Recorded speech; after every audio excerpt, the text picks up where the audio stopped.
వేసవి వచ్చిందంటే తాగునీటి సమస్య అనంతపురం జిల్లాలో సహజంగానే ఉంటుంది. దీన్ని ముందే గ్రహించిన ఎమ్మెల్యే అలాంటి సమస్య మళ్లీ రాకుండా చూసేందుకు ప్రయత్నాలు చేస్తున్నారు. ఇంతవరకు బాగానే ఉన్న గత ప్రభుత్వ వైఫల్యాలను ఎత్తి చూపడం ఇప్పుడు రాజకీయ వివాదానికి దారితీసింది. అసలు తాగునీటి సమస్య గతంలో రావడానికి కారణమేంటి? అదనపు వాటర్ ప్లాంట్ ని అందుబాటులోకి తెచ్చిన క్రెడిట్ ఏ పార్టీది అనే దానిపై ఇప్పుడు చర్చ హోరెత్తిపోతోంది. వేసవికాలంలో అనంతపురం నగరంలో తాగునీటి కష్టాలు మామూలే. గతేడాది ఏకంగా 15 రోజులు తాగునీటి సమస్య ఏర్పడింది. అది కూడా అసెంబ్లీ ఎన్నికలకు ముందు తాగునీటి సమస్య తలెత్తడం వైసీపీకి డ్యామేజ్ చేసింది. ఇదిలా ఉంటే ఈ వేసవిలో అలాంటి పరిస్థితి మళ్లీ రాకుండా ఉండేందుకు ప్రస్తుత ఎమ్మెల్యే దగ్గుపాటి ప్రసాద్ ముందస్తు చర్యలు తీసుకుంటున్నారు. ఇందులో భాగంగా అనంతపురం సిటీకి తాగునీరు అందించే జలాశయాన్ని పరిశీలించారు. జలాశయంలో ఎంతో నీరుంది. అనంతపురం నగరానికి ఎంతమేర సరఫరా చేయాలనే అంశాలపై అధికారులను ఆరా తీశారు. ఆ తర్వాత ముద్దలాపురం వాటర్ ప్లాంట్ను కూడా పరిశీలించారు. సాంకేతిక సమస్యలేమైనా ఉన్నాయా, పైప్లైన్ లీకేజీలేమైనా ఉన్నాయా అని ఆరా తీశారు. మోటార్ల పనితీరు గురించి కూడా అడిగి తెలుసుకున్నారు.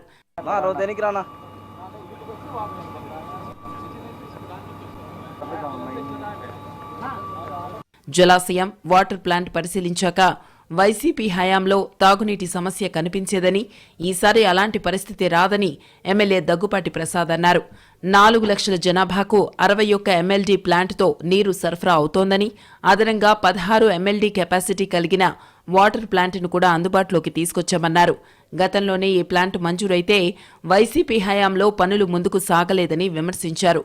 కూటమి అధికారంలోకి వచ్చిన వెంటనే 16 ఎంఎల్డీ వాటర్ ప్లాంట్ను అందుబాటులోకి తెచ్చామన్నారు. అనంతపురం జనాభా పెరిగింది. దాంట్లో భాగంగా అడిషనల్గా మళ్ళా 16 ఎంఎల్డీ ప్లాంట్ ఒకటి ఏర్పాటు చేయడం జరిగింది. 2 మంత్స్ బ్యాక్ 2 మంత్స్ నుంచి ట్రయల్ రన్ జరుగుతోంది. దాంట్లో భాగంగా ఇంకొకటి 770 హెచ్పి కెపాసిటీ గల ఒక పంప్ ఒకటి అరేంజ్ చేయడం జరిగింది. ఇక్కడ సమ్మర్లో ఎక్కడ ఎటువంటి ప్రాబ్లం రాకోకుండా, నీటి ఎద్దరు రాకోకుండా, అంటే గత 5 ఏళ్లలో ఏం జరిగింది అనేది మీకు తెలుసు. లాస్ట్ ఎలక్షన్ టైంలో కానీ 15 డేస్ వాంటెడ్లీ అనంతపురం ప్రజలకి నీళ్లు రాకుండా ఆపేశారు. ఏమంటే మోటార్ రిపేర్ అన్నారు.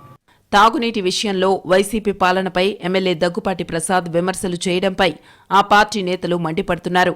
ముద్దలాపురం నీటి శుద్ధి కేంద్రంలో 16 ఎంఎల్డీ వాటర్ ప్లాంట్ 2017లో అమృత్ స్కీమ్ కింద మంజూరైతే వైసీపీ హయాంలోనే 90% పైగా పనులు పూర్తి చేశామని చెబుతున్నారు.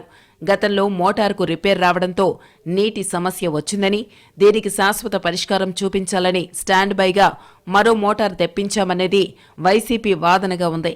పెరుగుతున్న అనంతపురం జనాభాకు అనుగుణంగా నీటిని సరఫరా చేసేందుకు అదనంగా వాటర్ ప్లాంట్ అందుబాటులోకొచ్చింది. ఈ క్రెడిట్ను సొంతం చేసుకునే క్రమంలో టీడీపీ, వైసీపీల మధ్య మాటల యుద్ధం జరుగుతోంది.